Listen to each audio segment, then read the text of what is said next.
Serge Smock aux commandes de la mairie de Matoury. Samedi, à quelques heures des élections du nouveau maire et de ses adjoints, il a annulé le scrutin. Une décision vue d'un mauvais œil par le maire sortant, Gabriel Serville. L'avocat de Serge Smock est notre invité ce soir. Patrice Faure, le nouveau préfet de Guyane, a pris ses fonctions ce matin. L'ancien directeur de la préfecture de police de Paris expose les grands axes de son mandat. Enfin, en Martinique, des vacanciers déterminés à profiter de leurs derniers jours de vacances malgré le retour des algues sargasses qui flottent aux abords des côtes et des plages. Reportage à suivre dans ce journal. Madame, Monsieur, bonsoir. Bienvenue dans ce journal. À la une ce soir, l'élection du nouveau maire et de ses adjoints annulée par Serge Smock en sa qualité de maire par intérim. Selon l'ex-premier adjoint, cette annulation a pour objectif de sécuriser le cadre juridique des nouvelles élections prévues samedi dernier. Pour le député Gabriel Serville, maire démissionnaire, il s'agit d'une manœuvre politicienne. Les réactions au micro de Stéphane Govindin. C'était prévisible. À peine l'écharpe de maire endossée, Serge Smock a souhaité prendre le total pouvoir. Il a ainsi annulé le conseil municipal de samedi, provoquant la colère de Gabriel Serville. Mais M. Smock, le premier adjoint, il a fait un véritable coup d'État politique qui, pour moi, relève de la plus profonde des irresponsabilités. Juste au moment où nous votons une loi pour moraliser la vie publique et la vie politique au niveau national, juste au moment où les Guyanais disent nous gonquer ça, au moment où les Guyanais réclament davantage de responsabilité et d'engagement de la part des élus, nous constatons qu'il y a des individus qui défendent leurs petits intérêts personnels au détriment de l'intérêt général. Et ça, je trouve que c'est fortement regrettable. Je prendrai le temps dans les jours qui viennent d'assumer les conséquences de ce geste-là. Beaucoup de Matouriens s'étaient pourtant déplacés pour assister à ce nouveau couronnement. Mais ils étaient nombreux, élus comme citoyens, à faire état de leur incompréhension. Je crois qu'il aurait fallu poser la question à M. Smock, parce que moi, il m'aurait semblé plus judicieux de tenir cette réunion s'il estimait qu'il y avait irrégularité, d'attaquer après. On ne peut pas attaquer ce qui n'a pas eu lieu. Aujourd'hui, on s'appuie sur des jurisprudences anciennes qui ne s'appliquent pas du tout à la nouvelle loi de 2014 pour tirer des enseignements de quelque chose finalement qui n'aura pas lieu. Parce qu'aujourd'hui, pendant un peu plus d'une semaine, il y aura une espèce d'immobilisme puisqu'il n'y aura qu'une gestion des affaires courantes alors qu'il y a encore plein de dossiers en cours et nous avons quand même beaucoup de décisions à prendre pour la poursuite de notre programme. Une fois de plus, Matoury a donné un spectacle peu à son avantage et beaucoup ont indiqué le Parti socialiste comme principal instigateur de cette scène. C'est une astuce qu'a trouvé le PSG pour empêcher que la véritable démocratie s'exprime. Certains du PSG sont des habitués à la magouille et à la tractation sous table. La suite, je suis toujours candidat pour le poste de maire. Je le resterai. Si par leur magouille, ils arrivent à m'éliminer, tant mieux pour eux. Dans 3 ans, il y a de nouvelles élections, je me battrai. Selon toute vraisemblance, le prochain conseil municipal aura lieu dans une quinzaine de jours. Un délai que Serge Smock mettra certainement à profit pour calmer les esprits, si c'est encore possible. Et pour en parler ce soir, nous recevons Maître Lingibé, l'avocat de Serge Smock, maire par intérim de Matoury. Merci d'avoir accepté notre invitation. Nous entendions tout à l'heure le maire sortant, Gabriel Serville, dire que cette manœuvre, c'était une manœuvre politicienne et que c'était contraire à la moralisation de la vie publique que veut instaurer le gouvernement. Qu'est-ce que vous pensez de cet argument ? Écoutez, vous savez, la loi sur la moralisation, je la connais, j'ai publié là-dessus. Les débats parlementaires, je les connais à fond, de A à Z. Non, ça n'a rien à voir avec la moralisation. Je crois qu'en fait, il faut rappeler le droit. Vous savez que le droit, en fait, il est imperméable aux états d'âme, aux rancunes qu'il peut y avoir entre un maire et son premier adjoint. J'entendais qu'effectivement, on disait que la jurisprudence est obsolète, mais ce n'est pas vrai du tout. Il faut savoir de quoi nous parlons. Elle date de 1993, celle que vous citez, mais on va remettre les choses dans leur contexte. Sur quoi vous basez-vous, justement, pour dire que l'élection organisée par Gabriel Serville n'était pas pour une raison légale. Très simple. La démission du maire est une condition fondamentale, substantielle pour convoquer un conseil municipal. Vous ne pouvez pas convoquer un conseil municipal pour une démission par voie anticipée. Ce n'est pas moi qui le dis, il y a une circulaire du ministre de l'Intérieur, je veux bien qu'on dise qu'effectivement une jurisprudence obsolète, qui date de mars 2014, après effectivement l'adoption de la loi organique et de la loi ordinaire de 2014, qui effectivement précise en substance, je vais vous le dire, il est prématuré la convocation du Conseil en vue du remplacement d'un maire ou d'un adjoint démissionnaire avant que leur démission ne soit effective. Voilà. Le ministre se référant à une jurisprudence qui est toujours d'actualité. Alors pourquoi? Pour une raison très simple, qui est effectivement d'ordonnancement juridique. La loi organique de 2014 a étendu ce qu'on appelle les incompatibilités qui existaient auparavant. Je vous rappelle, pour anecdote, même si on l'oublie, que ces incompatibilités existaient, notamment pour un président de conseil départemental ou conseil régional accédait, il était maire antérieurement, il devait démissionner dans les délai de 30 jours. Et en fait, cette loi organique de 2014 a apporté justement quelque chose de nouveau par rapport à une loi organique de 2011. Pourquoi on parle de loi organique? C'est simplement parce que le statut des parlementaires résulte d'une loi organique de décembre 1958. Voilà pourquoi il ne s'agit pas effectivement d'un texte qui effectivement met à bas toute la jurisprudence antérieure. Ça n'a aucun sens d'ailleurs en droit. Ce n'est pas une règle de procédure là. C'est une règle effectivement d'extension d'incompatibilité. Donc les règles de procédure restent les mêmes. C'est-à-dire que vous avez effectivement un élu qui est contraint par un cumul de fonctions exécutif local par rapport effectivement à ses fonctions nationales, qui est contraint de démissionner dans un délai de 30 jours. Et cette démission est préalable à une convocation du conseil municipal. Le débat, il est juridique. Hein, voilà. Alors on peut effectivement ergoter. Pour des profanes, oui. Est-ce que le fait d'avoir organisé, avoir pris des actes d'organisation de ces élections avant de démissionner, est-ce que ça rend ces actes annulables? Oui, absolument. C'est pas moi qui le dis d'ailleurs, ministre de l'Intérieur. D'après la loi organique que vous avez citée. Non, ce n'est pas la loi organique qui le dit. La loi organique ne dit rien là-dessus. La loi organique ne fait qu'étendre les incompatibilités. C'est-à-dire, en clair, la loi organique de 2014 a dit, dorénavant, il met fin à ce qu'on appelle une incompatibilité d'ordre vertical, un mandat de parlementaire est incompatible avec un mandat d'exécutif local. Ça veut dire qu'effectivement, le gouvernement Ayrault et le ministre de l'Intérieur de l'époque, Manuel Valls, et les débats parlementaires sont très clairs là-dessus, ont voulu mettre effectivement, couper un cordon ombilical. Et vous faites un lien entre cette organisation d'élections et le cumul, la règle de non-cumul des mandats, tous les deux sont liés. Oui, puisque effectivement, c'est cette condition donc de cumul de fonctions qui va enclencher cette option obligatoire dans les délais de 30 jours. Si effectivement le maire député ne démissionne pas dans les 30 jours, qu'est-ce qui se passe? C'est une démission légale. En l'occurrence, il quitte d'office ses fonctions de maire. En l'espèce, il a bien démissionné dans les 30 jours. Il a bien démissionné dans les 30 jours, simplement, effectivement, il a convoqué le conseil municipal et en disant qu'il va démissionner entre-temps. Mais il n'y a pas de démission par anticipation. Ça n'existe pas. La démission, il faut qu'elle soit effective. Et par effectivité, concernant le cumul des mandats, elle se calcule parce que traditionnellement, la démission résulte d'une acceptation expresse du préfet. Il faut savoir. Sauf que dans le cas de cumul de la loi organique de 2014, mais il y a une seconde loi d'ailleurs de la même date, qui étend, c'est une loi ordinaire qui étend effectivement aux représentants du Parlement européen, qui prévoit effectivement que dans le délai de 30 jours, vous devez démissionner. Alors, d'après votre argumentation, si ces élections avaient été finalement effectives, étaient tenues, oui. Qui aurait pu les faire annuler? Dans quelles circonstances? Tout conseiller municipal participant.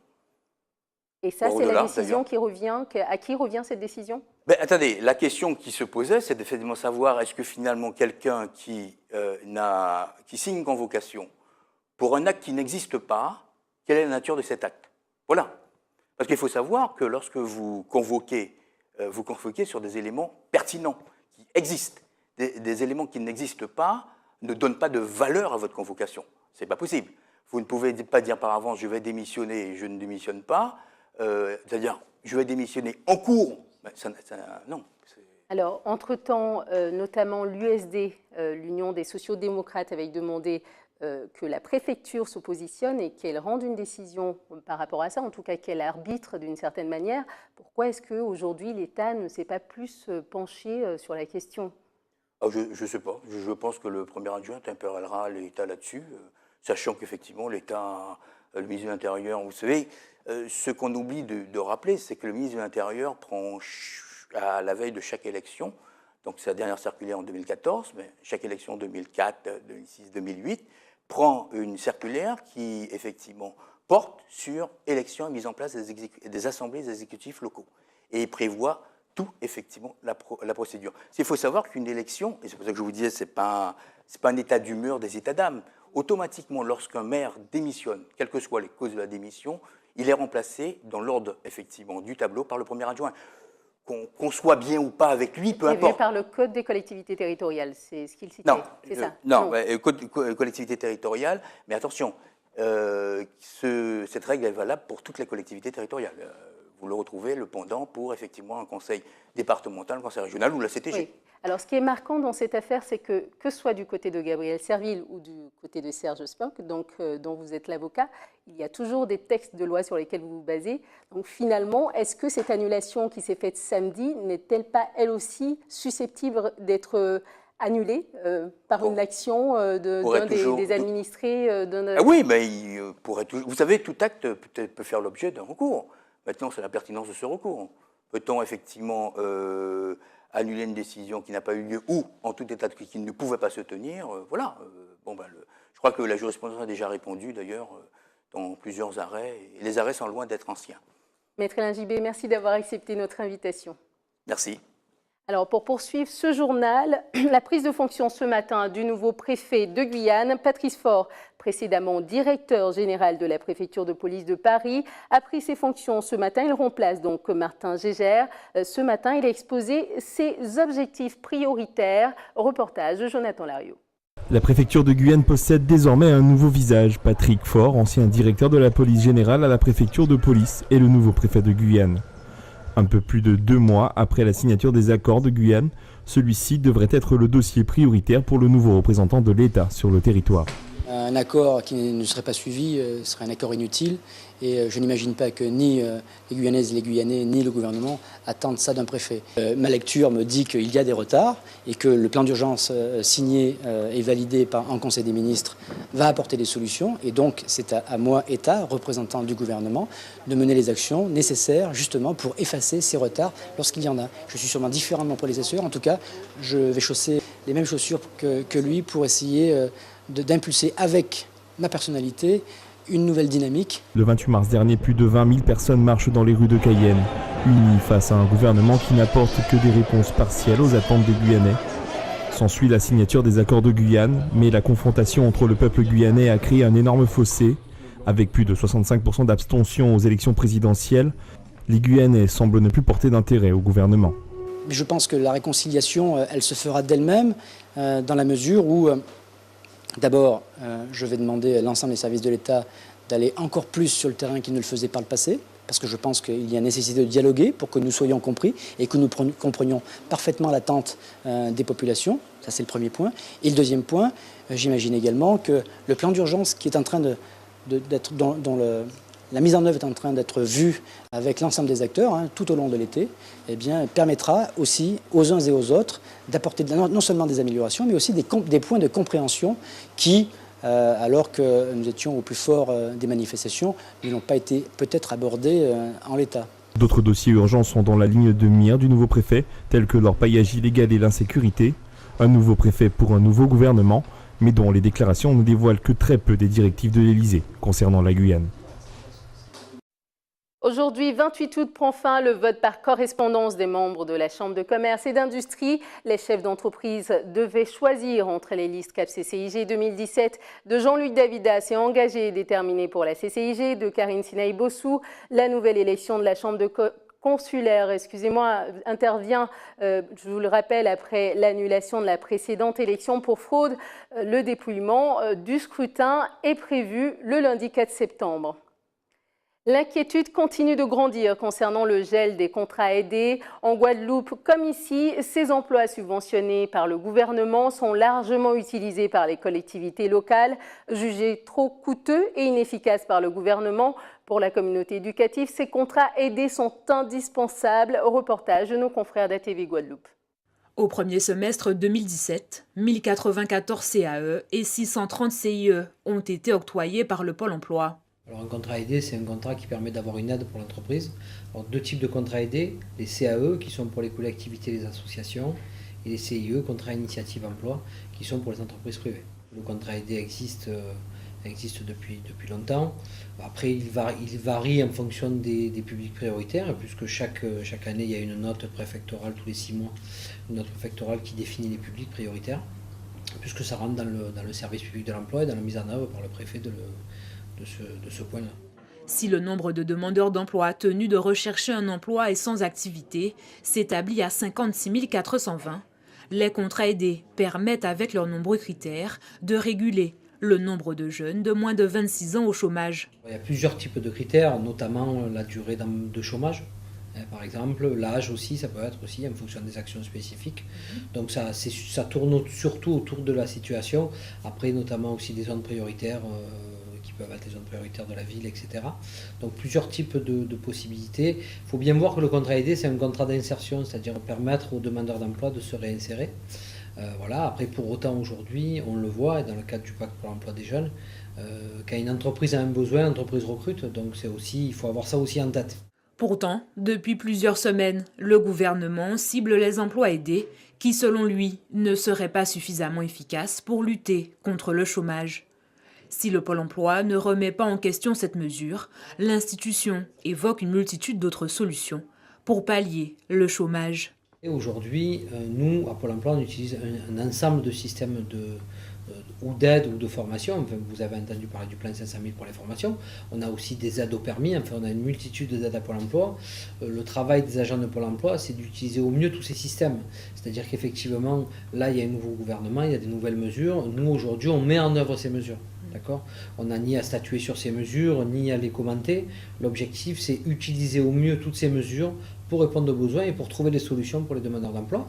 Donc le contrat aidé en est une, mais il y a la FPR, par exemple, qui est l'allocation de formation préalable à l'emploi, qui permet aussi à un demandeur d'emploi de travailler, de commencer à travailler tout en étant indemnisé en formation.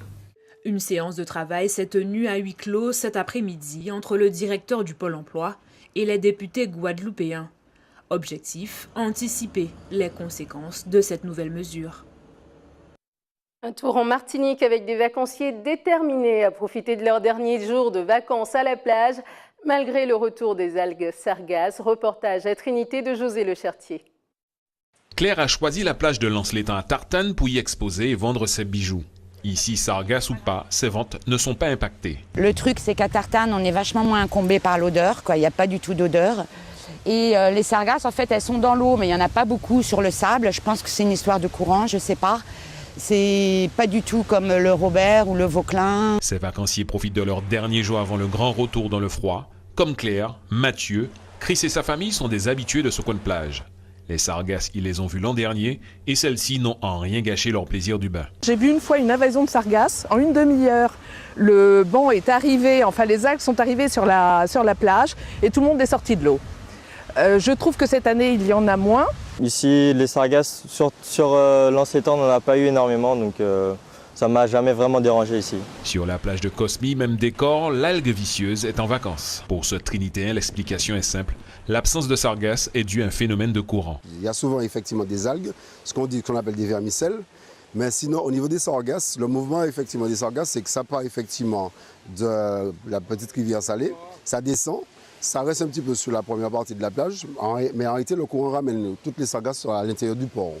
Finalement, les sargasses viennent et repartent. Une chose est sûre, elles ne saboteront pas ce dernier bain en famille. 2004, 2013 et maintenant 2017, le Martiniquais Michaël Laurent remporte sa 3e victoire au Tour de Guyane. Une victoire qui intervient avant sa retraite annoncée pour l'année prochaine. Michaël Laurent était au micro de Jonathan Lariot.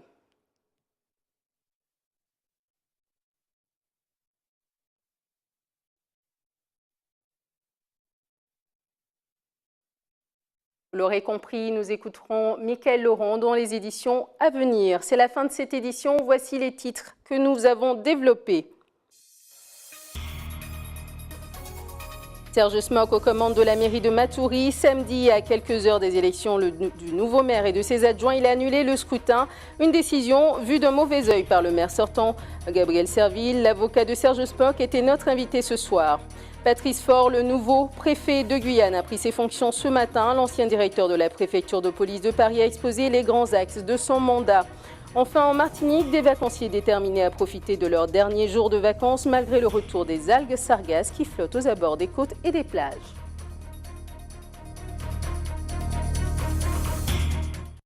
Merci de nous avoir suivis. Prochain point de l'actualité dans quelques instants. Restez avec nous sur ATV Guyane.